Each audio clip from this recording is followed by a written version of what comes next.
As a farm, we face the inevitable challenges that nature presents, taking into cognizance that every 4 years there is serious drought in our area. This past year, we faced the scary El Nino drought, which has caused so many animals to die. So when the river running through our farm dries up completely, we embark on a transformative effort of digging a well deep into the earth on the river. This well becomes our lifeline, the source of precious water that sustains our cows. So how do we extract water from the river? So to extract water from the river source, we rely on a pump powered by a generator, a crucial piece of equipment that bridges the gap between scarcity and survival. So as soon as the pump sucks water, it flows through a network of over 3 kilometers of piping, meticulously laid out to ensure that every drop reaches our 30,000 liter reservoir, which we are going to show you later in the documentary.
So we dosed our cows and vaccinated them. Dosing ensures that your cattle are free from parasites, promoting better health and nutrient absorption, which ultimately leads to improved growth rates. So vaccinating protects your herd against prevalent diseases, reducing mortality rates and maintaining a robust growing cattle population. Healthy cows not only boost productivity but also enhance the overall profitability of your farm. Together, these practices ensure a thriving herd, contributing to the sustainability and success of your farming endeavor. So make sure that you dose your cows and you vaccinate them and you treat them well. They drink safe water, clean water. Yeah, so by doing that, you know that your farming is going to be a success. Ezasemaplazini 101. Hayi siyakholisa kumnandi namhlanje, siyadoza, siyavaccinate, siyachisa. Ayeye.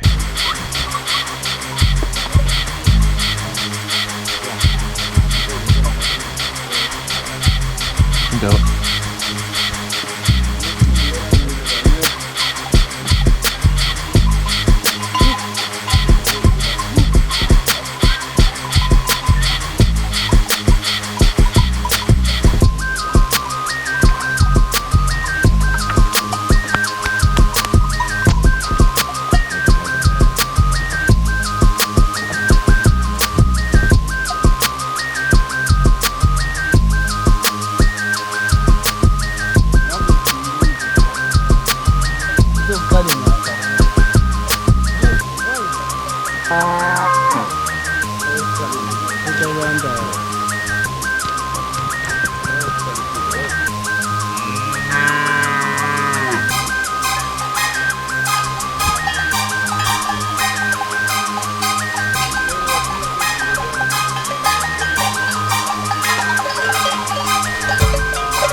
We also keep about 50 goats at the farm. Eventually, we want to reduce the number of cattle that we have and buy more goats, because goats are easier to raise than cattle, especially considering that we are doing cattle ranching or animal husbandry in Region 5 in Zimbabwe, Matojeni South. So it's easier to raise smaller ruminants than to raise bigger animals like cows.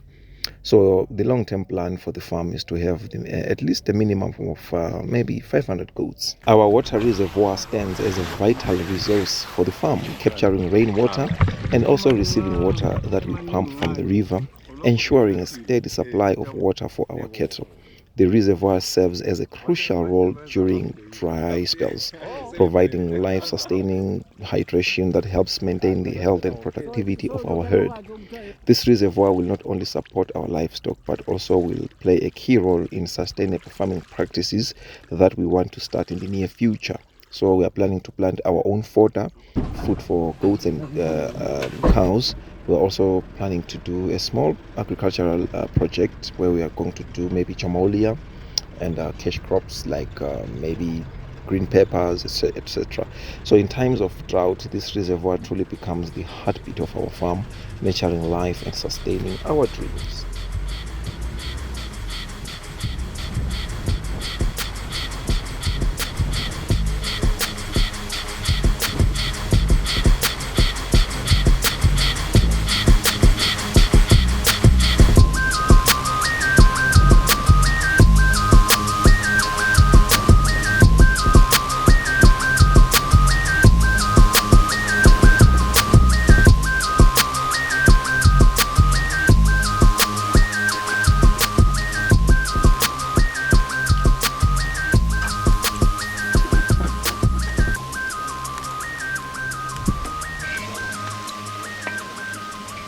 One thing I love the most about the farm is that most foods we eat are organic, like this inhlogo stew. I love inhlogo stew for its vibrant flavor and pure, unmodified essence. Each bite offers a taste that is both rich and authentic, free from inorganic additives. By choosing organic, we embrace a healthier lifestyle that honors our bodies and respects the planet, creating a harmonious connection between food and wellness.